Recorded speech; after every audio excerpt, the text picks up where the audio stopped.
Hey guys, Editor Leland here. Just wanted to give you guys a quick update on the show. This episode is about a month late, and that's because my firstborn daughter is here. So, yeah, editor duties kind of went on the back burner for a little bit while I acclimated to dad duties.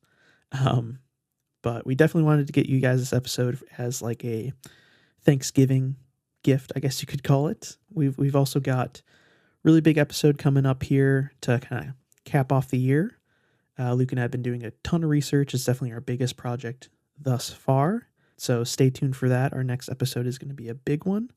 But yeah, in the meantime, enjoy this Thanksgiving special, I guess you could call it. And yeah, happy holidays to you guys. And look forward to next time with our biggest episode yet. On to the show. Magic the Gathering. Magic, magic, magic. I'm so magic. Gathering magic. Spend a lot of money on cards. Playing cool cards with my friends. Playing all so magic. We're all winners in the end. Are you a hiker? Yes and no. I haven't been on like a legit hike in a long time. Okay. A few buddies and I, we went after our senior year of high school. It was like our last hurrah, seniors, our final like big event together. And we went and did a stretch of the Appalachian Trail. Dude, let's go. Yeah, we did. Did you almost get killed by locals? Was there banjos playing? Yeah, they were definitely some kind of not sketchy people. We met actually a lot of really interesting, as you would assume, a lot of really interesting characters along the way on the trail. But everyone, for the most part, was pretty friendly and welcoming and helpful. Okay. So, okay. but I haven't done like a big hike like that really since high school. I've done a couple camping trips, one up in the Boundary Waters that we had to like get bailed out by. We like were halfway around. This was another group of buddies from high school. This was during college, and up in the Boundary Waters, Minnesota, and we had to get bailed out halfway. We went halfway across like this the park lake. ranger or by like strangers? No, by like police, because we had to. Oh my gosh! Okay. We were like halfway around this one lake, and one of my buddies, who will remain nameless, anonymous. Is Jacob? No, I don't think you've met any of these buddies. But he got hurt, and we had to. When you say he got hurt, do you mean he was intoxicated? No, Okay. like his knee was injured. Oh, okay, like soccer injury. Kind of. Okay. Granted, it was a pretty. We went like end of August, or it was like peak monsoon season, so it was just. Our backs were covered, and I mean literally like hundreds of mosquitoes. Ugh. Ticks, we'd have to stop every 5-10 minutes to wipe ticks away, and there were that's guaranteed gross. every 10 minutes there were like at least a dozen ticks on our socks. That's so, disgusting. Yeah, we only did a couple days in the Boundary Waters, and since then I've done a lot of like more casual camping, like with my family. Okay. Out west. But what about you? Are you a big hiking guy? At all? No, I'm not, but my fiance Okay. is. She's a huge hiking lady. Okay. And like she's got like I'm okay, I've kind of gone down the rabbit hole though a little bit. And I'm like I can tell I'm gonna really get into it. So yeah, her and her family are like they're all like she's trying to hit all the national parks and stuff like that. Yeah. And yeah. So it's in my future. Have you done any sort of camping really before that? Like in your childhood I've or anything done, like that? Or like a little bit in my childhood, and then as an adult, I've gone camping with friends 3 times, and I said F this halfway through and slept in my car each time I went camping. Okay, so you're not a big outdoorsy type of fellow. I like outdoors with rails, you know? Like I want to sleep in a cabin, like I want to like go skiing for the day, but then like sleep at my house at the end of the day. Like, you know, I'm outdoorsy with rails. Outdoors with rails. I love it. Yeah, no, when growing up, my family and I, we had a camper, and we were fortunate enough to almost every summer do like a big camping trip, like road trip across the old United States. So I've been to. Because of that, I've been through almost every state. I've done a ton of the national parks. Been really fortunate in that regard to experience the beauty of this nation. So Yeah. I'm excited for you. I hope Catherine really turns you into like a nature boy. I know. I think I'm gonna get into it. My parents are from Chicago. They don't touch grass ever. Like, so I just feel like I never grew up with it. And I was a camp counselor throughout college. So like I have Wait, like what? yeah, Okay, like where? yeah.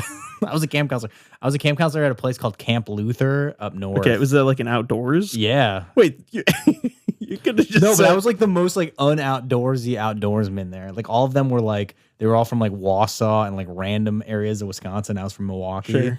So I was like the token city kid. It was bad, and so you stayed in the air conditioning a bit more than the other counselors. no, but I just complained a lot. I think I just like complained a lot. It was bad, but I also like brought like Okay, an urban twist to the outdoors. I You know what like I'm saying? that. I like that idea. That's Okay, what you brought to the table. For our listeners who don't know, up north Wisconsin is about, I'd say like 8 years behind the rest of the nation. Yeah. So you go up there and like right now, and they're playing like Black Keys, and they're like, "Oh, I love this band. They just came out." Like, dude, they're not completely cut off from society, but they kind of are. You know what I mean? Like they're like gauging what Yeah. society's like through Facebook, so it's just like a little bit off. yeah. No, that's very real. Or like That's very real. I was up there this summer, and they like just discovered White Claw, and I was like, dude, like you're a little behind the times. We've moved past this. Man, God bless them. Yeah, White Claw's a hell of a time. They're in for a wild ride up there. yeah, they really are. Um, That was a phase we all went through, and now they're just going through it. well, Speaking of phases, I don't. Yeah. Okay. And speaking of phases, what let's was phase on to housekeeping, baby. Okay, all right. Take her away, Luke. Oh, okay. Hello and welcome to the Wild Dogs podcast, a show sorry, inspired completely- mostly by our love for the game known as Magic the Gathering. I'm your host, Lucas. With me here today is our co-host, our actual host, Leland. What's up, everybody? And thank you for stopping by and listening to us ramble on about all things Magic. Dude, you nailed it. No, And I think I got your part down. You just say, "What's up, everybody?" Right? yeah, I'm just Okay. like, hey, everyone. Awesome. All right. Well, All right, here, you do it for real now. no, we're keeping that in. That's all right. That's no, all right. no, seriously, no. You do their actual intro. No, we're good. We're good. Okay. Yeah. What's up, everybody? Welcome into Wild Dogs. Another episode, another day, another dollar. I think Luke got it in one. So No, on it's to all right. on to updates. On to Wild Dogs updates. Luke is gonna try to convince me that Tony Stark is Boros. So the end of last episode, Yeah. we talked about the Marvel Secret Lair previews, getting a little bit of a taste of the Universes Beyond Marvel stuff that we're gonna be dealing with for the next couple years here, I think. So, Yup. and in our little bit of a review, I guess you could call it, of the Marvel stuff, Luke dropped the bomb that he thinks Tony Stark is Boros. Yeah. Definitely. And I'm going to let you kind of take it from here, but I'm going to preface this by saying my argument is that Tony Stark, at least how I understand him from the movies, because I haven't read the comic books, No one is reads like the comic books. is like a master artificer, right? Like the whole bit is that he built this suit, Yeah. and his suit is his power. And magic, historically, all artifact synergies, all artificers, all of that is rooted in blue. Like there's no Yeah. avoiding. If you're running artifacts, you're running blue. So that's all. That's my 2 cents on the matter. Luke, enlighten me as to why Tony Stark is not blue. Okay. I'm glad we're bringing this up. Yeah. So last episode, guys, I said that he was Boros, and Leland's like, "Are you on drugs? That's not accurate. You're crazy." Okay. Here's my pitch, everybody. Here's my pitch. And Wizards, if you're listening, feel free to, use this in, future Universes Beyond sets for Iron Man. Okay, so he's definitely Boros. So first of all, let's start off by saying, what is Boros? And for our listeners who don't know, you guys should definitely if you ever get the chance, we might even do an episode. We should do an episode on this, but on the color pie itself and like the philosophy of each color and how they interact with each other. So if you know anything, red and white are enemy colors. They are on opposite sides of the wheel. White is the color of peace through structure. They value like selflessness, the group, community. And like, the quote that they say is law must be created and enforced to ensure peace for all. Okay, so that's white. And then red is an opposite to that, where they are all about freedom through action. They value freedom, self-expression, hedonism, impulses, just, kind of going with the flow. And they say that, everything should be motivated by your own impulses because that's how nature would want it. That's like what they say. So Boros, what are they all about? So that's like, red and white. So Boros, what are they all about? They're all about law, order, and structure with a heart of freedom and impulse. So they're all about like, we want to create order so that we have the freedom to do whatever we want. And so that's why if you look at like a lot of Boros, like creatures, they're all like warriors, they're soldiers, they're angels, or there's even one insect, my boy, the Baz, America's favorite bee. So yeah, if you look at Boros commanders, they're all like soldiers, they're all angels, badass warrior people, lots of like flaming swords and cool armor and all that stuff. So that's kind of Boros for you. Okay, so now let's move to Tony Stark, and we're going to talk about his character. And I think the quote that sums up Tony Stark for you is Captain America goes, in the movies, he goes, "Big man in a suit of armor, take that off, what are you?" And he says back, "Genius, billionaire, playboy, philanthropist." So if you follow Tony Stark's journey, who is he? So he starts off and he's very selfish. He's irrational. He's hedonistic. He's a partier. He doesn't take life very seriously. He's, kind of messing around. He's a F-boy, if you will. He's sleeping around with everybody. And then eventually he sees kind of the ramifications of his actions and he changes and he becomes instead a selfless leader who starts the Avengers. He doesn't start it. It's actually Nick Fury. But like, he's like one of the main leaders, one of the holy trinity of Marvel. And he becomes a selfless leader who eventually, pays the ultimate price and saves humanity. So he's, what is his character? He's part hedonistic. He's part, flamboyant playboy, but he's also the red part of him. But then he's also a dutiful, soldier who ultimately saves, all of humanity with his actions. Okay, so now in gameplay, let's talk about gameplay.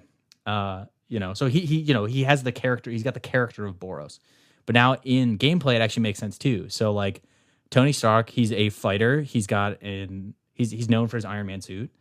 He's got all this tech and all these gadgets. He flies around. He shoots people with lasers. And also, if you look at Boros, it's all warriors. It's all people with flying. It's angels, stuff like that. But also in recent times, there's also been a lot of equipment and vehicle Boros people. There's like Nahiri, Forged in Fury is a really popular.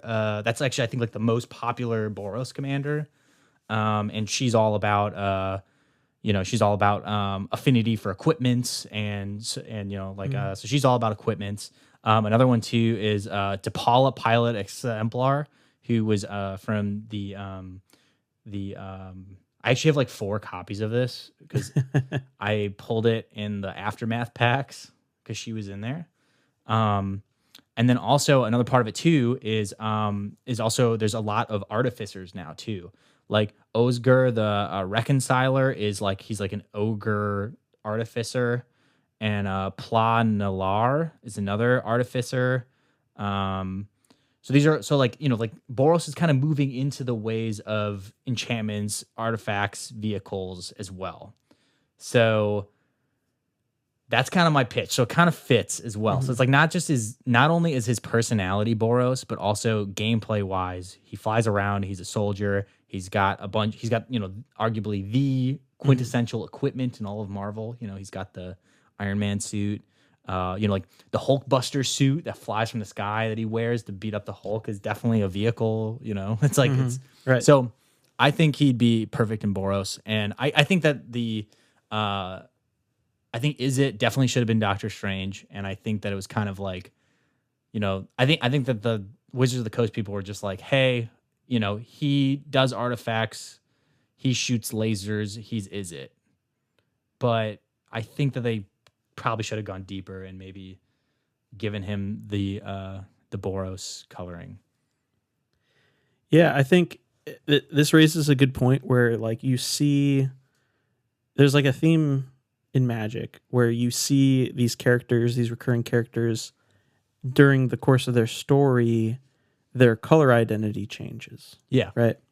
And I think maybe if we had like a perfect, quote unquote, perfect Iron Man or Tony Stark, he might be Jeskai, where blue, red, and white. Yeah. But with this secret lair, they were doing Captain America. And of course, red, white, and blue, you have to do Captain America. Yeah. However, we know that they're going to do more, they're contracted for more Marvel sets and content. A little bit later, we're going to talk about the Spider-Man set coming up. I could see them maybe doing like a different Tony Stark or a different Iron Man that is red, white. Okay. And more focused on equipment. I think in the secret lair, he had I think Commander plate. So he has the Iron Man suit is an equipment. So okay. I definitely agree with you there. They could definitely do like Iron Man Mark 1 suit, which is like the one he makes in the cave, you know? Mm-hmm. Like they could like do that as Boros. Yeah, that's you know? I can see that for sure, where it's more like you were expressing, he's more, I don't know, maybe aggressive and because he was in that state, literally fight or flight, he had to build this more crude suit to then fight his way through. I think the fighting part of him, the more aggro nature when he's actually using the suit, using the equipment, using the vehicle of the Hulk suit or whatever, that maybe feels more Boros. But if you look at artificing and artifacts as a whole, and I think he is an artificer, maybe they wanted to start with that because it's the most recognizable state for Iron Man. You think of Iron Man, you think of his suit. Yeah. So you have to, if you're going to, introduce Iron Man to Magic, it has to be the whole package of Iron Man as well as his suit. Yeah. And without, like Tony Stark, without being an inventor and, creative mind, like, you should actually, while we're talking about the color pie, you should pull up Is It to see maybe how this Iron Man Titan of innovation fits with the Is It part of the color pie and kind of what that color combo represents. No, I mean it doesn't. I'm not saying it doesn't fit with Is It. Mm-hmm. I just think that it fits better with Boros. Okay. But yeah, like Is It's all about like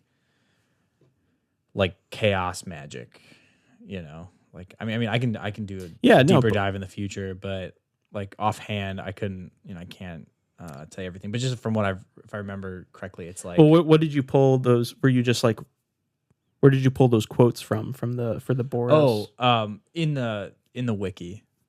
Okay, well, let's pull it up. Yeah. Okay, so blue, the very first thing you see for blue is perfection through knowledge. I think that's almost all you need to say about Tony Stark. Perfection through knowledge. Perfection through knowledge. Is his character not like trying to build the perfect Iron Man suit by using his genius and intellect to like, yeah, But yeah, blue is the color that wants perfection and looks on the world and sees opportunity to achieve that, figuring out what one could achieve with the right education, experience, and tools. For blue, life is constant discovery as one keeps seeking to better oneself. I think that's also in alignment with what you were saying too, that Tony's character has a lot of growth. Yeah. So that's why I think Jeskai, like if we're going to have this Iron Man Titan of innovation as like the introduction of Iron Man to Magic, it's likely we'll see a Boros version. Yeah. And then we'll have like the quote unquote quintessential Iron Man commander that's Jeskai and represents the full maybe story of Iron Man. Yeah, I'm down. So I'm down. But I thank you for bringing that insight, because like I said, I'm not by any means an expert on Marvel. I know you're a bit more well versed in the Marvel universe, so I like it. we'll definitely be tapping into your insights and knowledge as we see more and more. Yeah, we'll talk more when we get to the Spider-Man section. Yeah, But yeah. I'm actually like, yeah, we'll talk more. But yeah, no, for sure. I mean, I'm actually looking forward to seeing where this goes. The more I think about it, the more I'm like, you know what? I'm actually kind of curious to see like Right. what they do with this universe beyond. Cool. Well, yeah, I think you've definitely convinced me that at least part of Iron Man is Boros. At least there could be a single commander like Yeah. Well, and like I was saying, there are Iron Man, Mark 1, you know. sure, and like I was saying, there are multiple in-universe characters that have multiple color identities throughout Magic. Yeah. So, yeah, it's not unusual for there to be multiple variants of Iron Man being different parts of the color pie. So, Heck yeah. cool. Any other updates on your end? Nothing much. I did make a new I made a Brian Stout Arm deck and it's coming in the mail. I'm really excited about it. Yeah, you've kind of I've talked about it before. I think we talked about it maybe even in last episode, and you're kind of just like the Boros guy now. You've texted me like on multiple occasions different Boros legendary creatures. Yeah. You pulled up tonight and you were like, "Hey, check out Shadowfax." And you're like, yeah. I think you're in deep in the Boros. Also, I just kind of sauce. fell in love with this color pair. Like I just like looked at my decks and I was like, wait, I have 3 of these and I don't have any other. I don't like outside of mono green. I don't have any other shared colors. Mm-hmm. You know, and so I was like, wait, I have like 3 Boros commander decks now. Mm-hmm. Like, whoops, how'd we get here? Yeah, it's kind of you're in your bag, so to speak. With I guess with the Boros. it does have So- everything I like, so I'm a big fan. That's Yeah. why. Cool. That's why I secretly want Iron Man to be Boros. Because I The like truth Iron Man. comes out. Yeah, I like him. Luke's biased towards Boros. Yeah. I think that's probably what it is. Is you can't build an is it, no. I can't Iron build Man. this deck. With this card, I can't build that. No. You need the white pip in there, and I to get do. rid of the blue one. exactly. Agree. But yeah, speaking of building commander decks, I've been building. We were just talking before recording that I realized I have an issue with building commander decks where I'll tell myself, okay, I just finished this deck. I don't need to build another one for for a couple months. Sure. We can chill out. We can enjoy these decks. Nope. Literally within the last 2 weeks, I've built or at least started to build 4 other commander decks. Yep. So I'm doing Bria, Riptide Rogue. That's just a pure bulk build. We're doing Magar, which we'll definitely do a full discussion about. Yeah. We need a housekeeping on Magar. Magar of the Magic Strings. It's from Unfinity, strangely enough. He's got a really interesting effect that basically reanimates your instants and sorceries as creatures, and when you deal combat damage with them, you get to copy them. Really, really interesting idea, especially in Rakdos colors. That's another thing. I've just been building red. Bria's red, Magar's red. I'm also building a Croxa, and Kuranos. The OG Croxa. Yeah. Titan of Death's Hunger, which is So basically metal. just straight up Yorm from Dark Souls 3. Yep. But I'm getting into the Duel Commander format, which I'm going to challenge Luke to build a Duel Commander deck. Wait, what is Duel Commander? Duel Commander it's a 100-card singleton, much like Commander is, and you have a commander in the command zone, except it's 1v1, 20 life.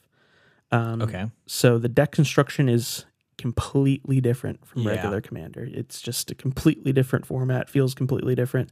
The only similarity is 100-card singleton with a commander in the command zone. Duel Commander has its own ban list. Interesting. It's super Like, what's cool. on there that would be different? Like, what's on the ban list? That So like Soul Ring, Arcane Signet, like all fast mana is pretty much banned. Okay. There's some stuff like Entomb, Ragavan. This is stuff off the top of my head. yeah. That I was considering while building Crux. So these are all in Commander what would have been staple cards, but because it's 1v1, stuff like Soul Ring it's already broken in Commander, but it's even more broken in 1v1 formats. yeah. Same thing with Ragavan. Same thing with like I'm trying to think. I think Mana Vaults. Literally all fast mana is banned in Duel Commander. But yeah, had a really, really fun time putting together a list. I pulled from several different like popular, highly competitive lists of Cruxa. And yeah, our buddy Taylor was like, hey, I'm building this. I think he's building the new Sorin Planeswalker that flips. It's like a creature, flips into a Planeswalker. So he built that deck. And I just so happen to have a foil Cruxa in my collection. It's a card that I've always loved. Like it. That isn't exactly great in the command zone for EDH, but is actually exceptional in the command zone of Duel Commander, in my opinion. So I built kind of this like mid-rangey with like kind of like a sub-theme of reanimation. So yeah, it's a super, super sick deck. Really excited to, print it out, basically. I like it. It's like it's much like Legacy in the sense that you're not going to skimp. So it's $1,000 deck. So it's definitely one that's going to be proxied up. Yeah. Same thing for you, Luke. You're going to have to proxy your whatever you end up building for Duel Commander. I can't just play Zabaz. You cannot just play a regular EDH deck. You will die way too quickly. Okay. If you're teetering around playing stuff like your Signets and, Would Zabaz be a bad commander for 1v1? Not necessarily. Let me look at Zabaz. He's a 1-drop? 1-drop, modular. Yeah, this would be... Oh, well... Yeah, this would be pretty bad. Okay. He's bad in regular commander, too, if it makes you feel better. We'll look through... Actually, you know what? He's good in our hearts, though. We're gonna... I'm gonna pivot this kind of intro section. Obviously, we're gonna jump right into the main topic here. Shortly. But I want to look at some of the top Duel Commanders. Granted, stuff like MTGDecks.net isn't going to show a perfect meta share. I have a feeling Duel Commander is highly influenced by local metas. So don't take, what MTG Decks has for meta share as, exact, but it is probably a pretty good idea of what's popular in Duel Commander as a whole and what commanders actually can win the game. Yeah. And I was surprised to see Crux is actually up there. Again, it's 1%. So these meta shares are they're going to be varied. There are thousands of legendary creatures. So pretty much just pick a legendary creature that you think would be a good CDH commander. Might be a good rule of thumb. Something that's castable within the first couple turns that is going to make an active impact on your game plan, because basically you just want to play with an 8th card in your hand, right? We're playing Canadian It's basically like Canadian Highlander. That's, it doesn't have a points list. Obviously you can't play with power, but you have an 8th card in hand that is your commander. Is kind of a short summary, a short glimpse at what the gameplay of Duel Commander is kind of like. Okay, gotcha. And you build heavily around your commander because it's something you can cast every single game reliably. So, yeah, 1v1 CDH / Canlander. Yeah, that's what it sounds like.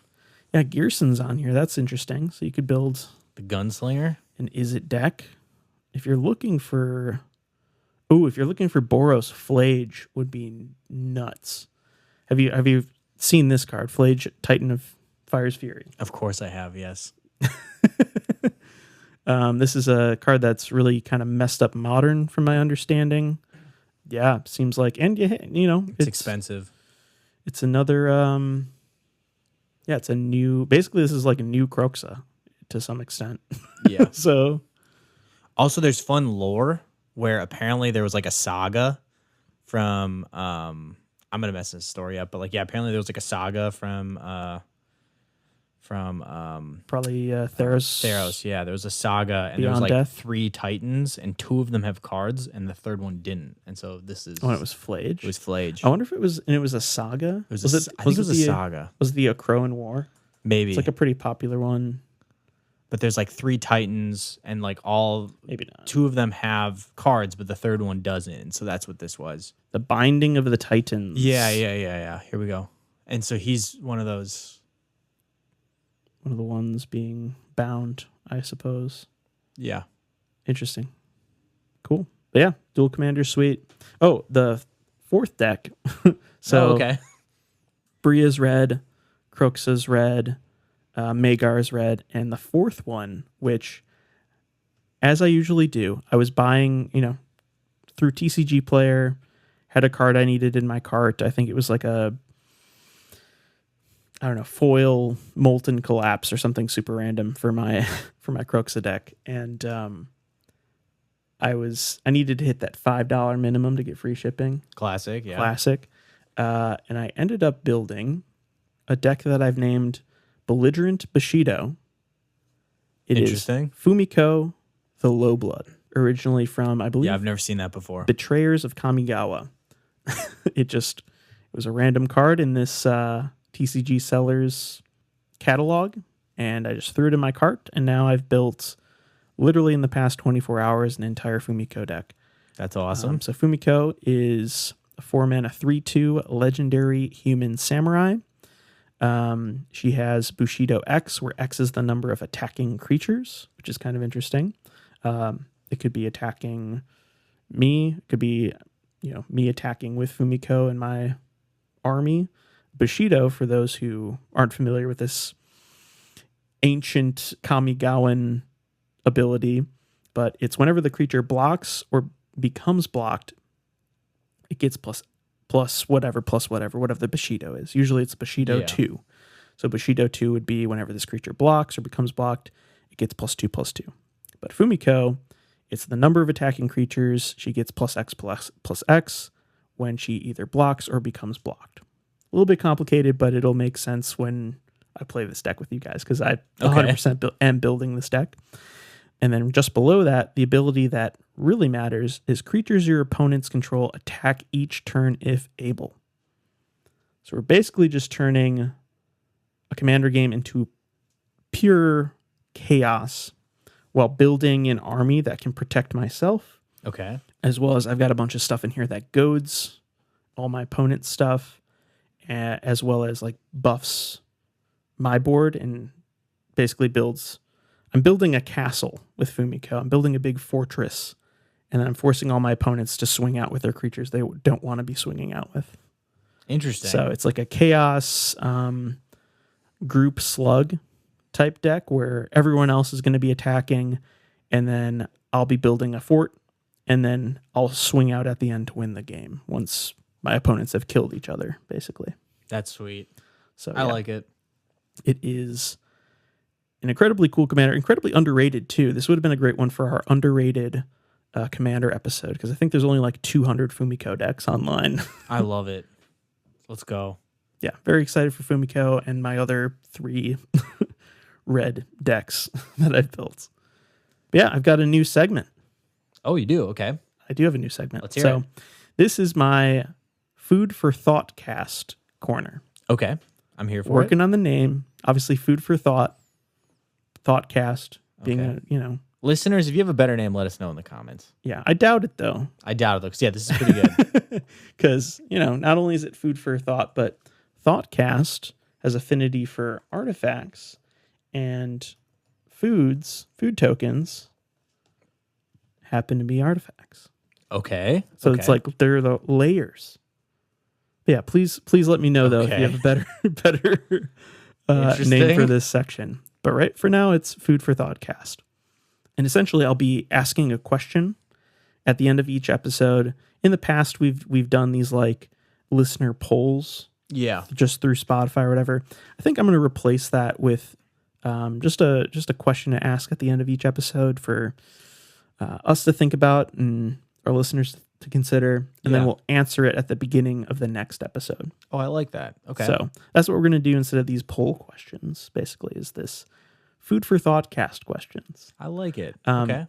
So this week, obviously last week we didn't have a final question at the end of that episode.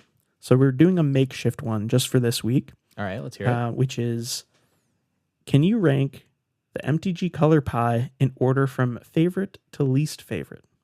Yes. All right. Send it. Let's hear it, Luke. What are your favorite, going from favorite down to least favorite?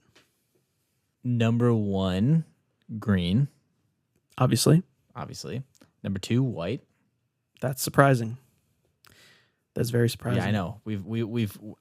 I famously said I don't get white and I don't understand it. You're right. Yeah, it's like literally episode 1 Like or 2. episode You're 1 like, or 2. I hate white. I'm like, I hate white. I don't get it. Okay. I kind of get it now. All right. White is, yeah, I like white. I'm okay with it. I like All right. white. I can respect it. All right, number 3. Probably going to have to go with red. Yep. Boros. Boros. Mono green into Boros. Perfect. 4, going to have to go with blue. Black last. Okay. And then honorable mention, colorless.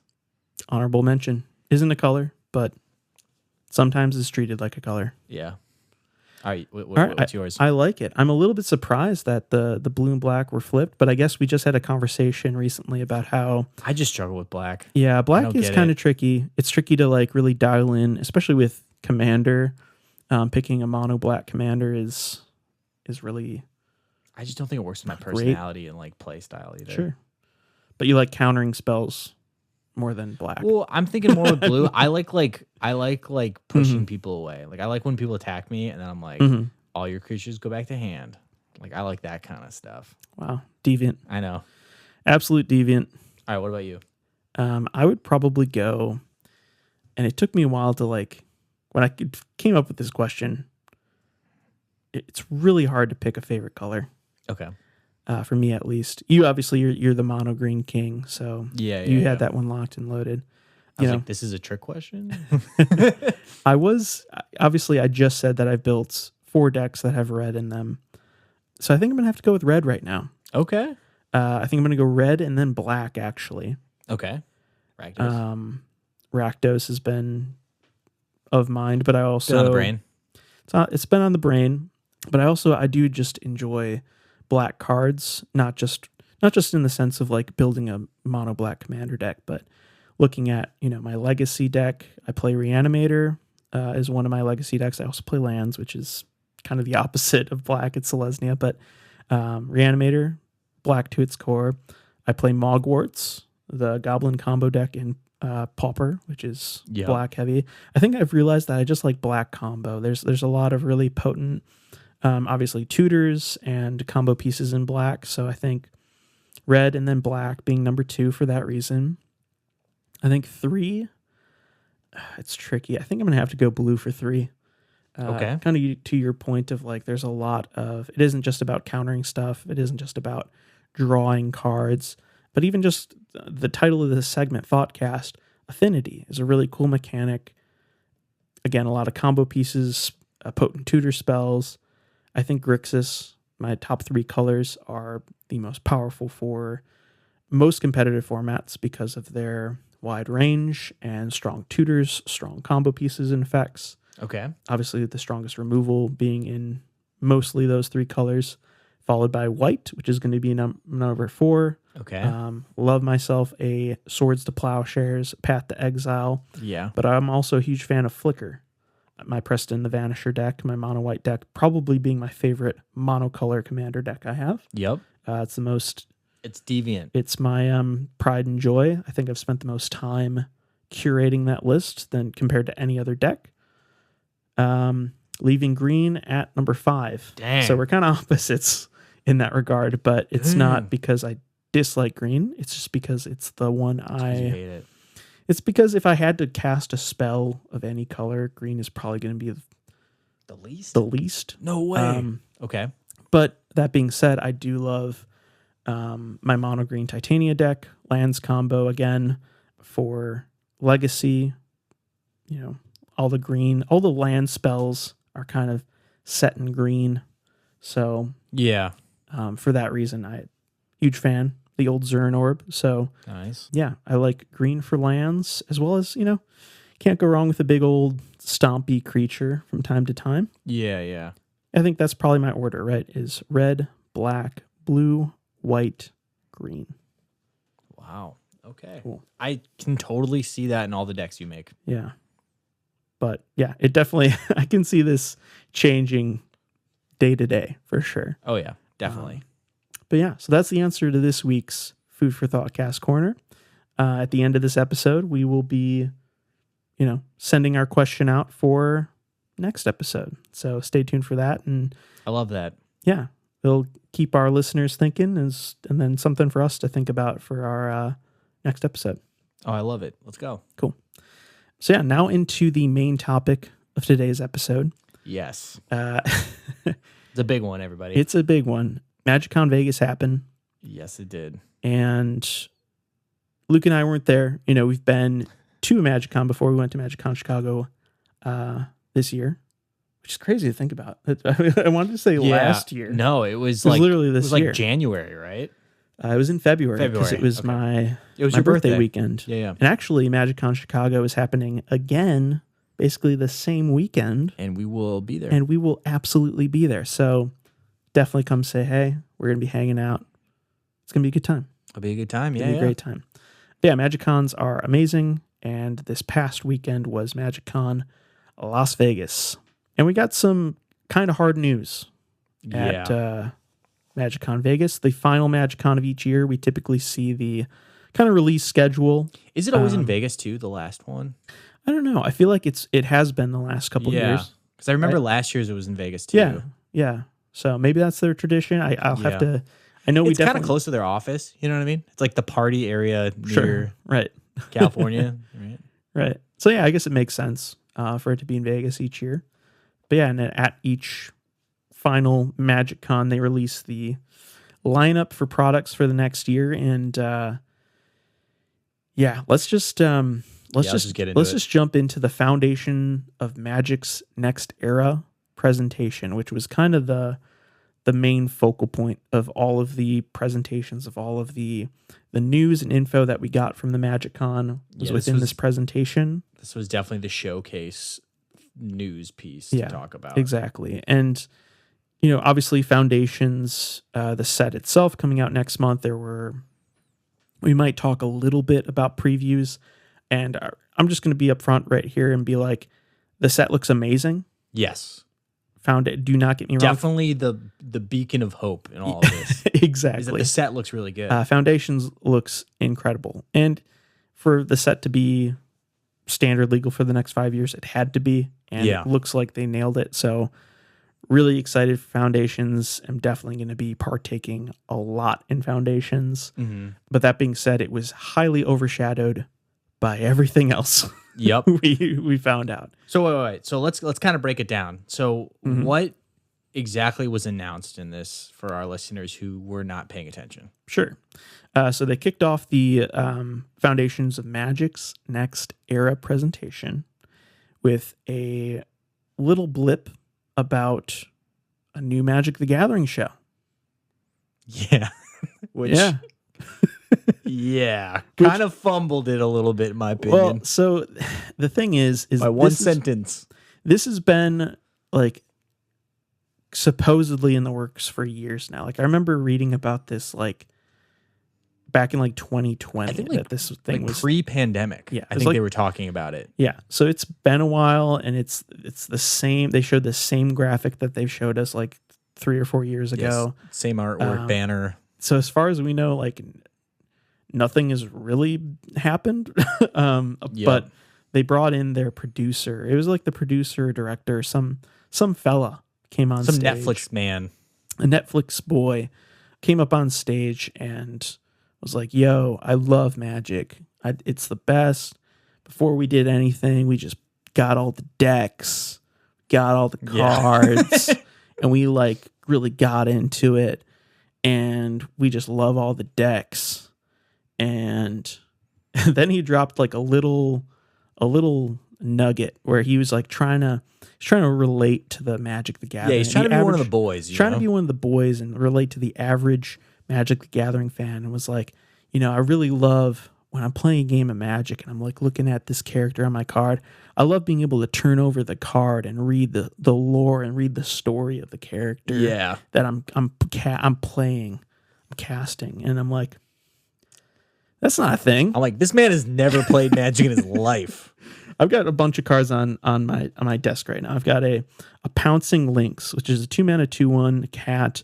As long as it's your turn, Pouncing Lynx has first strike. It's also got the flavor text. I don't understand. He's normally so well behaved.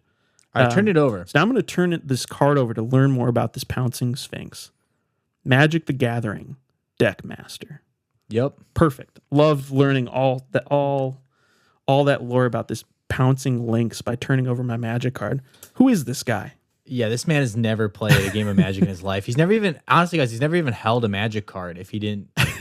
He literally could have did like 2 minutes before going on stage, picked up a Magic card and been like, okay, what am I going to lie about? Flip the card over, flipped it back over. Oh, I'm just gonna bluff that there's a bunch of information on the back of this card that pertains to the lore. Dude, it's so bad. I heard that and I was like, okay, so this show's gonna be awful. All right, cool. Got it. This man doesn't know what he's talking about. So, all right, cool. Not looking too good for the show. From there, we then moved into the primary presentation, which had a bunch of people from the Magic team get up there and talk about different parts of this new era of Magic, in particular this new Foundation set that's going to be kind of the core set for the next few years here. And they're going to basically build sets and formats around Foundations, which I think is a good idea and it's healthy. Yeah. I think Aaron Forsyth, he went on to talk about how it's not sustainable to have to print off, before they had a core set every single year. And that's like, it's not only is it not sustainable, it's also not very interesting to start kick a year off with basically the same set as last year with like little differences here and there. Yeah. And like I expressed earlier, Foundations looks like an incredible core set to build off of for forever, honestly. Oh yeah. So I think hopefully they knocked it out of the park. It looks like they did. Also, I really like these sets where like Jumpstart was like this, where it's just like, hey, here's a whole set of like, here are all just like the basic cards that you use all the time, plus a couple flavorful ones thrown in. Right. Well, and now I like that. And now Foundations has a Jumpstart too. Yes. Jumpstart 2025 is connected directly to Foundations. So not only are we getting Foundations as the core set, but we're also getting all these other little extra products for, I think Aaron kept saying for new players and old. From your tournament grinders back, all the way to people who've never touched a Magic card before, like the guy who's apparently writing the show. There's stuff, there are products here for everyone, which is awesome. I think, I've got a couple quotes here. Aaron Forsyth said that they basically wanted to create the quintessential MTG experience in a set. It seems like they did that. Mark Rosewater went on to say the Philosophy Foundations is let's highlight what is cool about Magic. Let's not dumb it down or simplify it. Let's on every level, including mechanics and creative, show off the awesomeness of Magic. I'm so here for it. Very here for it. They also they showed Solemn Simulacrum. Classic Magic card is now back in standard. Everyone loves that. Yeah. Yeah, we love that. Honestly, all this stuff is so positive. It's like, where could we go from here? Like, it's only going to go up from here, right? Yeah, and it did. It kept going up from there. Rotation is now at the start of the year instead of based on the, it used to be based around the blocks. So it'd kind of be in like at the end of fall or whatever the last block would come out. It would then rotate. Now it's just boom. January 1st, sets rotate out, new stuff rotates in. Easy enough. Makes everybody's life easier. Makes things easier. You don't have to overthink it. Cool with this. They also announced, which was really funny, MSRP is back for products. Yeah. And the crowd went literally wild. Which is like, part of me is like excited about that, but then also part of me is like, guys, we're like serfs, like excited that the master gave us bread back. You know what I mean? It's like, guys, this used to be a thing. Like we used to be able to see how much stuff cost. Yeah. You know what I mean? It's so true. It's so true. And I don't, please, sir, can I have some more? Like that's what this is. I think it largely doesn't impact a lot. Hopefully we see maybe play boosters go down a little bit, but that's not going to happen. No. If anything, we're going to see they're going to be like MSRP's back. Play boosters are now $8.99 across the board. Collector boosters are $33.99 across the board. Oh my gosh. Wait. So, speaking of that, I was listening to Planet Money every once in a while on NPR has like episodes from the past that they replay. Mm-hmm. And they did a whole episode on Magic the Gathering's economy. And they were talking about, and this was, what was the set that Ugin first came out in? What was that? War of the Spark, I War of the think. Spark? Okay. Maybe not. Maybe not. Okay. But like Ugin, whatever set Ugin came out in Sword. was like they were like interviewing like a shop owner talking about like Ugin and like how everybody wanted him. And like the shop owner was like, yeah, for $4 you can get a pack and you might even be able to crack a card that's worth $100. And I was like, wait, $4 a pack? Oh, how times have changed. Yeah, so MSRP being back was the peak, I guess. We were like kind of on this hype train. We were feeling good. And then they hit us with the big one. Let's hear it, Leland. Universes Beyond is now legal in Standard and Pioneer. It's no longer straight to Eternal formats. Yeah, you heard that right. Let that sink in, everybody. Yeah, Final Fantasy and Spider-Man of next year are going to be in Standard. Bria, that little otter that you love from Standard, is now also equal with Spider-Man. Yeah. Miles Morales is going to come in Spiderweb, our beloved otter, and that's just how it's going to go, okay? Little Spidey senses. Tom Hardy's Venom is now equal with Duskmorn or whatever that set was called. Yeah, Sephiroth, I think that's a Final Fantasy character. He's going to come in and do his Final Fantasy stuff on you. Yep. Whatever that is, but he's doing it to you. Also, is it starting with Spider-Man? That's the first Standard legal set, or is it No, like all the ones from last year too? No, and I'll pull up the roadmap here. It's going to be Final Fantasy first, and we'll talk Final about Fantasy the is the first. Okay, we'll talk about the roadmap in a bit because they jump into that. Yeah.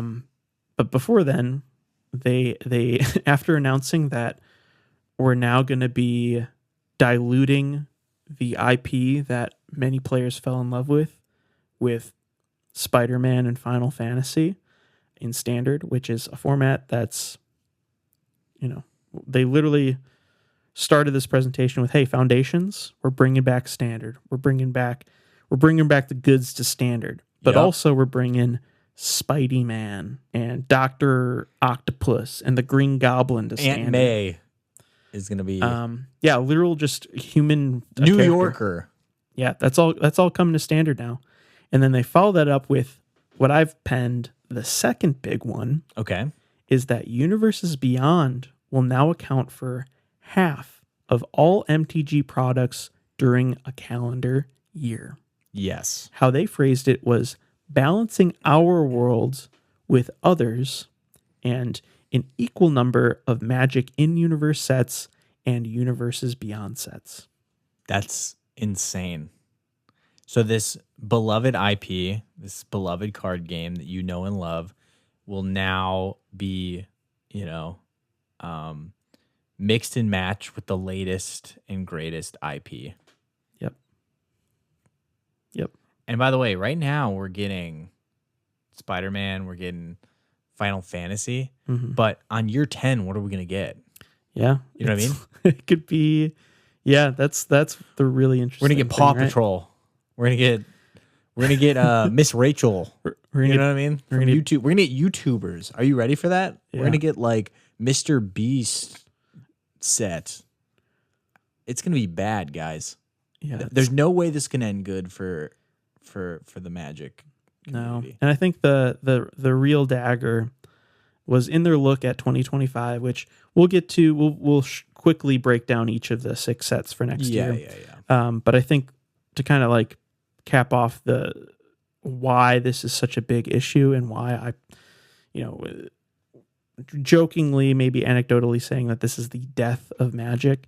It really is like this stands for something. This isn't meaningless. No. And I think the perfect like representation of that was the fact that the final set of 2025 was supposed to be a return to Lorwyn, one of the most beloved blocks and one of the most beloved planes in all of Magic.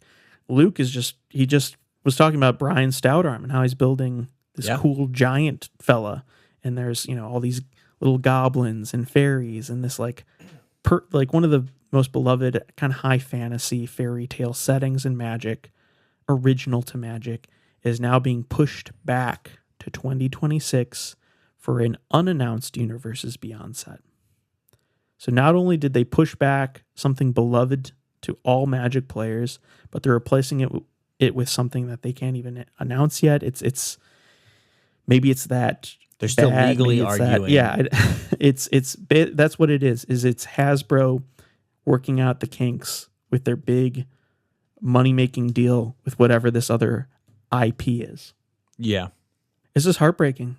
The one like saving grace to this whole thing is, and it's really just my way of rationalizing this huge loss, is, you know, a lot of people have been talking about, and it definitely expressed multiple times on this show, is this inundation and like constant stream of product and feeling burnout and feeling like you can't keep up, right? Now there are 3 sets a year that I will not actively care about. So this universe is beyond, and we'll see. These are probably going to be cash cows for the, more casual players or people who just like these IPs and want the collected and whatever they want to do with it. But for like enfranchised people who love the Magic IP, I don't care about Final Fantasy. I don't care about Spider-Man. I'm probably not going to care about this last Universes Beyond set. So for me, what this reads is there are only 3 sets I have to care about next year. Yeah. So I guess I got what I wished for, right? Yeah. I wish Monkey for Paw, you got what you want. They monkey pawed me. Yeah, they monkey pawed you, dude. They wish claw talisman me. Yeah, they did. But fortunately, the 3 sets look really good, and I can put my energy and effort into those sets because I think, there might be a couple cards in Final Fantasy or a couple cards in Spider-Man that maybe I'm interested in mechanically, but flavor-wise, they're going to be complete misses for me. Yeah. And so I'm not going to buy any of the product. And Also, of the 3 in-universe sets, which one are you actually like? I'm looking for the Tarkir one, but honestly, I don't really care about like the Aether Drift or the Edge of Eternities one. Maybe the Edge one might be kind of cool because it's like space opera flavored, but I mean, even of the 3 that I will play and buy product for, one of them is really the only one I'm kind of looking forward to. Sure, that's fair. I think that's the same thing applies to Magic sets from year to year, right? Like Duskmourn wasn't our cup of tea. But it is what it is. Bloomburrow was awesome. Bloomburrow's cool. Yeah, people like certain sets and people like certain planes, and that's chill. I'm just happy to see some Magic IP in here. I'm personally really excited for Aether Drift, which is going to be the first in-universe set coming out in 2025 in February, right before Magic Con Chicago. So when we're in Chicago, it's going to be all about the Aether Drift, which is going to be, I guess it's multi-planar, where they're jumping from plane to plane in this big epic race. So it's going to be highly vehicle focused, which I'm super stoked for. I've got a Astor Bearer of Blades deck, which is equipment and vehicle focused. So, I like the aesthetics of a, he's Boros too, racing type set, I guess. Yeah. Yeah, I just picked up on what you said. Yeah, sorry. Astor, he's Boros. Yeah, I just slipped that in there. The Boros guy had to throw that in there. Yeah. But yeah, I think Aether Drift is going to be sweet. That's going to be followed up by a new Tarkir set, Tarkir Dragonstorm, in April. Like Luke said, Ugin's coming back, Sarkhan's coming back. Going to be sweet. That's a really cool plane. I think very it's a cool fun plane. I love the flavor of it being just like, it's very like Warlord-esque. Yeah. Very like, obviously dragons are involved too. Yeah, it looks like a really solid, like Mongols versus dragons. Yeah. Which I'm here for. Exactly. Then that's going to be followed up with Final Fantasy in June. Yeah, it's Final Fantasy. Luke, do you like Final Fantasy at all? No, I've never played a Final Fantasy game. Cool. All right, moving on. Edge of Eternities. That's going to be hitting shelves in August of 2025. That's the kind of space-oriented set. Yeah, that was cool, that artwork. I'm very excited for this. I'm a big sci-fi fan, especially lately. I've been playing a ton of Remnant. I've been playing a ton of, actually just got back into Deep Rock Galactic. Oh, I love it. Yeah, big fan of the space. Also, that's Adventure. Urza, right? No, That's not is Urza? no. That's Tezzeret. Tezzeret. Okay. Tezzeret, and they took out Tezzeret's dreads. So Tezzeret and no dreads in outer space. I'm here for gonna it. be lit. It looks really cool. Yeah, and then following Edge of Eternities, which is like Luke said, this kind of big space epic, which is gonna be sweet. Is gonna be Spider-Man at the end, probably right before holiday season, so it can they can maximize on that dollar. make a ton of money off of it. I would guess probably October, just based on the spacing of 2, 4, 6, 8, 10, and then have something cap off the year probably in like November, early December. So Spider-Man right before holidays, make a ton of money, and then have something probably also right before the holidays. Who knows? It being the unannounced Universes Beyond set. So yeah, I don't know. We're going to start the year strong with, I think we've got Innistrad Remastered was another part of their announcements. Pioneers coming to Arena. Those are kind of like the two final afterthought. Yeah, they had to end it with some good stuff. They were like, yeah, after, Now that we just dropped that bomb, here's Here some a couple other cool stuff. things. Hopefully you forget all that other things we just said. And then at the very end, they capped it off with the third bomb. They dropped a third bomb. Secret Lair sneak peeks. Yeah. And the guy, I forget his name was like also Mark or something. It wasn't Mark Rosewater. It was like other Mark is what they were calling him. He was like, yeah, so we can't really show off anything. He's like, making a joke of it. And he was like, oh, but there is one, IP that is going to just make so much sense and just going to be so awesome in Magic. And then they show that image, the image of SpongeBob SquarePants Secret Lair on screen. It hurts. It's the most absurd thing. And this is coming from someone who, like, I grew up watching SpongeBob. Like, I like SpongeBob. No, I like SpongeBob too, but I'm not a hater of SpongeBob, but no. He does not belong in Magic the Gathering. And that's like, it's inarguable. It's a funny little thing for sure, but these are like, depending on the reprints of these cards, and maybe they're unique cards. Maybe we'll have like a Mr. Krabs Commander or something. I'll build a Mr. Krabs Storm and bring that to Legacy Night and piss everyone off. But like, that's the reality of it, right? Is like, they're almost certainly going to print at least 1 to 2 staples for Eternal formats into the Secret Lair. And then people are going to buy and play with these. Like, it's going to be an Arcane Signet, and it's going to be SpongeBob Spatula or something stupid like that. Or like, they're gonna bring they're gonna unban Mana Crypt. Okay. And it's gonna be like SpongeBob's house. It's gonna be the pineapple. God. Mana Crypt is legal in Commander again. Also, here's SpongeBob's house Mana Crypt. We're gonna have to see SpongeBob's house. Here's the problem with this. So, on a joking note, like, I already have a trouble justifying this hobby to adults, and now that SpongeBob's you mean your fiance? Yeah, my fiance, exactly. So this is gonna be a hard sell now that SpongeBob's in here. But number two, like, on a more serious note, it's like there's no reason why you would have SpongeBob Secret Lair only just to meme on people. Like, I mean, there's no like all the other IPs that have been in Secret Lairs, even like The Walking Dead and stuff. It's like, okay, like, this kind of has a more serious tone. Like, there was actual like love and reverence for both Magic the Gathering and the Walking Dead franchises. But like, putting SpongeBob in there, there's no other reason why to have that in there besides if you're just trying to like joke or be a joke, Right.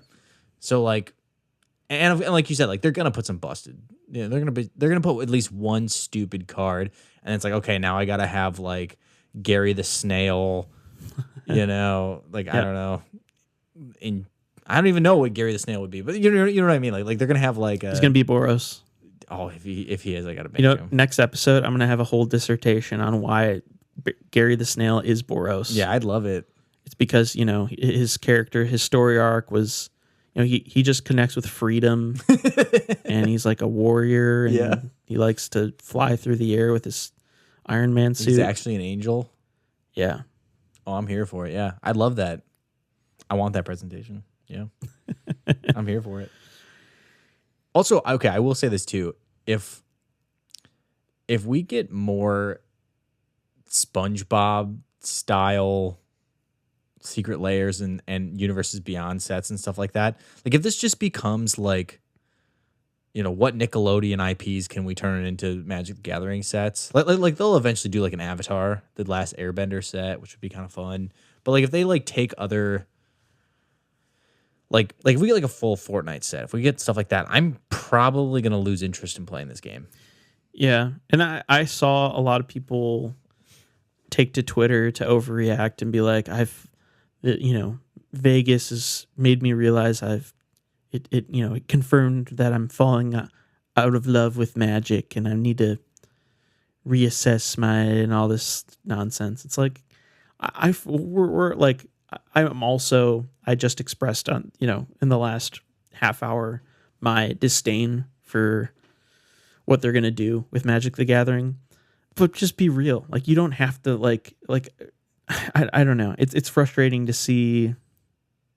Like obviously taking to Twitter after anything like this, you're going to be confronted with just the worst possible takes to humankind. The internet's awful. I agree with you, Luke, that yes, if they drop a Fortnite full set, that would be frustrating. I don't think I think we still need a little bit of faith in Mark Rosewater and Aaron Forsyth and Gavin Verhey and all these. Again, it goes back to our conversation about like the rules committee changing and the bans and all this stuff. Like the world feels like it's on fire right now, but there are still people at Wizards who care about this game and aren't going to see that this turns into a complete cash cow. I mean, obviously having Final Fantasy and Spider-Man hit standard is a pretty big dig. And it's something we're going to need to figure out as a community and navigate through, but it isn't the death of Magic the Gathering. We're not gonna, and maybe I'll eat my words here, we're not gonna see a Fortnite set. We're not gonna see stuff go completely off the walls. I think they're gonna maintain integrity, and maybe they're gonna go back, and maybe it isn't gonna be 3 in universe and 3 universes beyond. Maybe it'll be 4 in universe and 2 universes beyond in 2026. Who knows? We're just gonna have to, much like the Commander bans and the change of the rules committee, stepping down and all that stuff. We're just gonna have to see how it goes. And at the end of the day, this game still is here. We've got 30 years or whatever of cards that we already can play with and engage with. Like, if we don't like Standard and Pioneer for the next few years, well, like, we haven't really the last few years anyways, apparently. Like, yeah, we have to put our money where our mouth is, and they're trying to reinvigorate Standard. They're trying to reinvigorate Pioneer, and maybe part of that game plan is, hey, let's make these sets from these quick cash grabs be viable in those formats to like make people interested in them again. I don't know. I'm playing devil's advocate here, obviously a little bit, but I'm just trying to also bring people back down to earth. This yes, this feels really, really bad. I absolutely agree with that. It feels awful, but it is not the end of this game.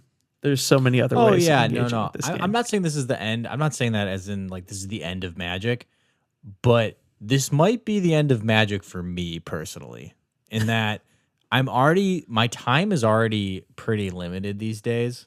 I'm 30 years old. I'm old. As I get older and life progresses.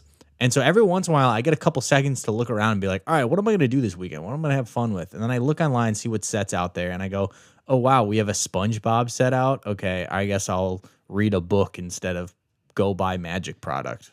I mean, part of the fun of Magic is looking forward to what's coming out next. Yeah, no, for sure. And so if it becomes like, oh, wow, we're getting, a Donkey Kong set, we're getting a Mario set coming out, it's like, all right, well, I don't really have anything to look forward to in the next couple months. Yeah. No, and So yeah, like the game's not going away. We'll still play at our kitchen table. We'll still have fun. We'll still drink beers and have fun with the game. But part of the fun for me is looking forward to what's coming out next and like this storyline that's interwoven between sets. And part of that fun is kind of going away with, the direction that Magic is going in. And I know you're like, oh, it's standard. We never play standard anyways. But standard is kind of what sets the tone for everything else. And standard's supposed to be their premium format. Right. Well, and it's So I play a ton of standard on Arena. It's gonna cause me to almost disengage entirely with it. Yeah. Like exactly. If like I said, if a little Sephiroth Final Fantasy guy is giving me the business, I'm not gonna or like it's kind of like the there's like the Ley Line of Resonance just got banned in Arena because it's just way too strong. Okay. I'm envisioning a future where there's going to be some broken Spider-Man card or some broken Final Fantasy card that's just unavoidable. And if you play, like, for example, like, let's say, like, I really like Golgari mid-range. I'm having fun with this deck. It's fine. Things are going to change tremendously once Foundation hits, and, like, the entire meta is going to completely flip. But let's just pretend that tomorrow a Green Goblin card comes in, and it's, like, 1 in a green for, like, a 3/3, something or other. And it's like, well, it's just a better version of, like, Vraska, let's say. It's like Vraska with Flash. And it's like, well, I kind of have to play the Green Goblin now in the deck that I like. That's going to completely cause me to just, like, I want to be casting the Green Goblin. Like, don't get me wrong, like, that's funny. And, like, if it's just Willem Dafoe's face on the card, I will love that. And I will play that. But speaking of, like, this conversation really quick, another dynamic to this is I would look right now, but I bet that there isn't any Universes Beyond cards that are banned in any formats. And the reason why is because I think it's probably going to be a legal nightmare to make a card unplayable for an IP that you are licensing. Do you know what I mean? Like how they haven't banned the One Ring, and everybody's like, there's so many articles about why they should, and they never will. And I bet the reason why is because they literally can't. And the reason why I say that is just from, like, without, again, this is when other IPs get involved with your IP, there's a lot of legal nightmares you have to jump. So for instance, like, well, okay, I'll tell you offline. What do you mean? You should just, I'll tell you offline. Hello, pardon the interruption for technical difficulties. Luke is sharing information that cannot be shared due to legal reasons. Anyways, back to the show. Okay, I'll just cut this whole section. Yeah, just cut that section. But yeah, I think that there might be also legal nightmares to banning Universes Beyond cards that we, as lawyers, we're not lawyers, so we as lawyers, but we are not lawyers, no. But I mean, sure. I bet there's also probably some goofiness around, like, like, if we want these cards to be powerful so people play them and buy Magic, buy the Marvel cards, right? But also we can't ban them so they can't be too powerful. I think there's gonna be games like that. That'll be interesting. I think it's more so for the. It's probably just like they need to meet certain metrics for sales with Final Fantasy. I doubt Final Fantasy cares about the, like, logistics of the game itself. You know what I mean? Like, let's say, for example, Sephiroth is, like, broken and needs to be, like, insta bans. I don't think that's gonna fully impact. I mean, it'll affect sales maybe, like, marginally. Yeah. But they're gonna, if it's a full on set, they're gonna build it, and I don't know.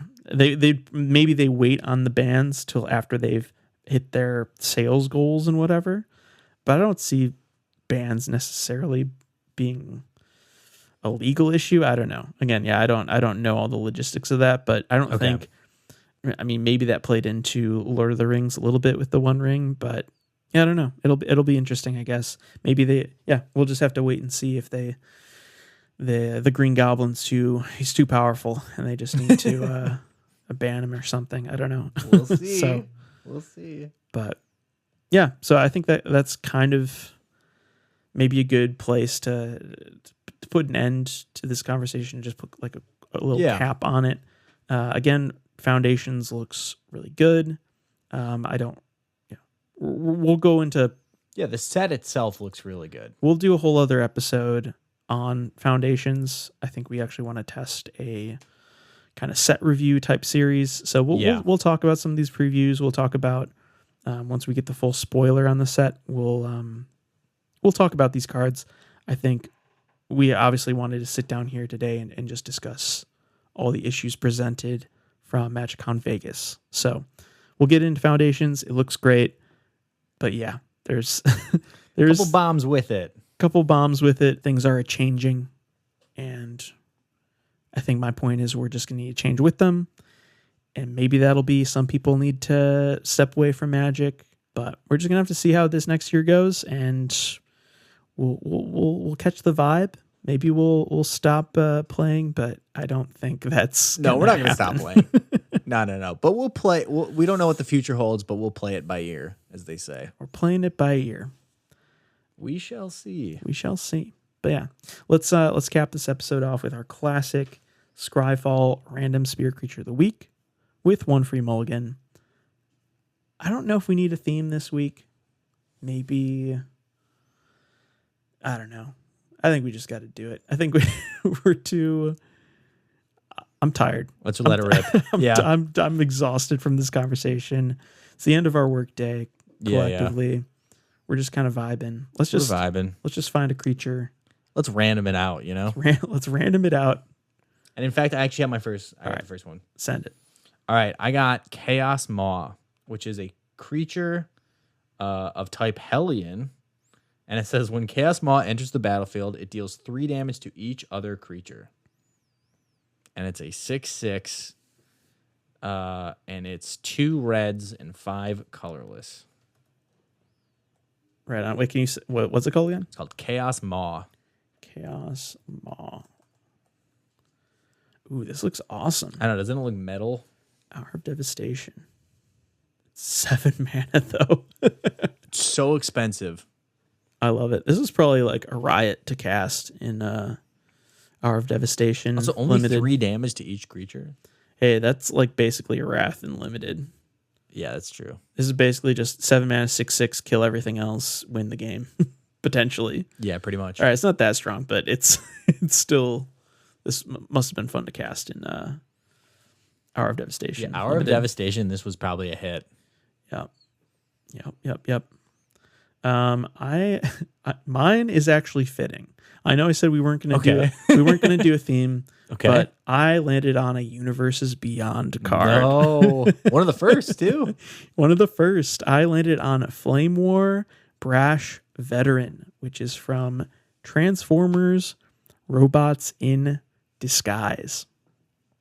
So Flame War, and it's Rakdos. It's right up my alley. And it's Rakdos. I've actually been looking at this card for the last week Stop it. No. while crafting Crooks. It's an interesting card.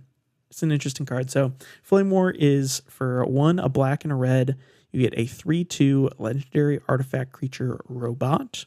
It's got more than meets the eye for a black and a red, which means you can cast it converted on the other side for Rakdos. It also has sacrifice another artifact, put a +1/+1 counter on Flame War, and convert it. Activate only as a sorcery. And then it also has, for 1 mana, discard your hand. Put all exiled cards you own with intel counters on them into your hand. So I'm guessing the other side has to do with intel counters. Yeah, we'll see. And look at that. Flame War turns into a Suzuki motorcycle. Yeah, a crotch rocket. It's a Hayabusa. It's a Flame War Streetwise Operative.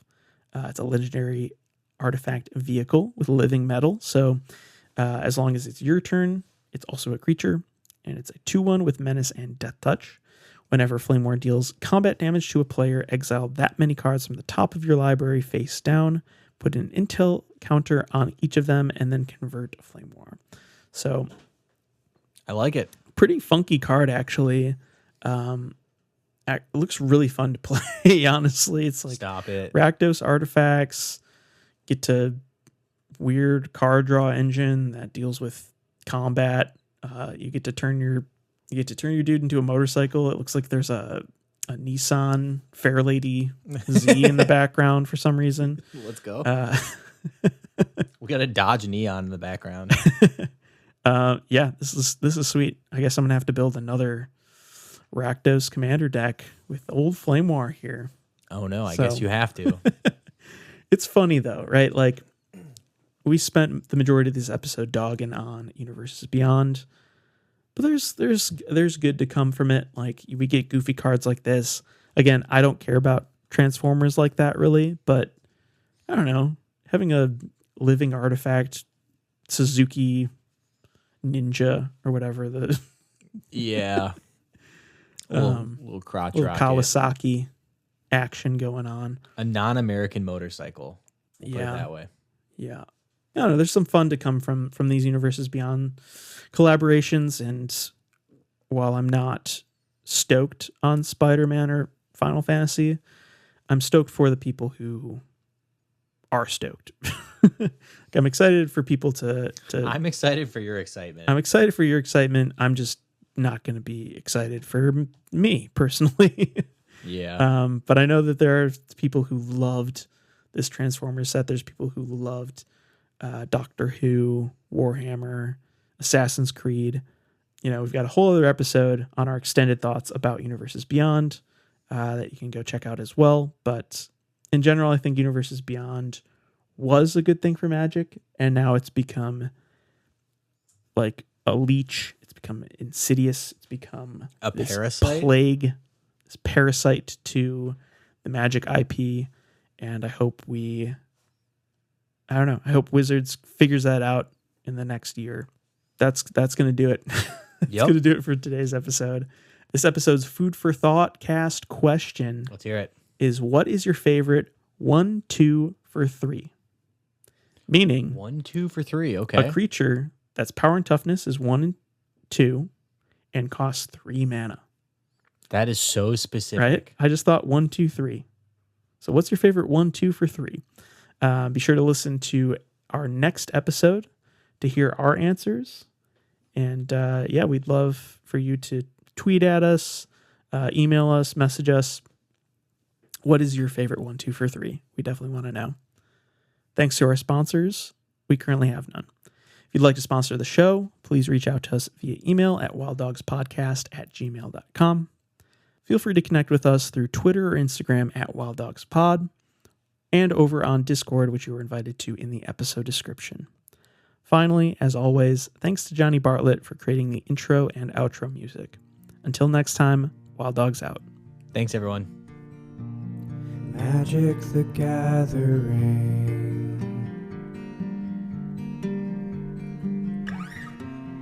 Gathering magic with my friends. Playing cool cards all the time. Tutoring love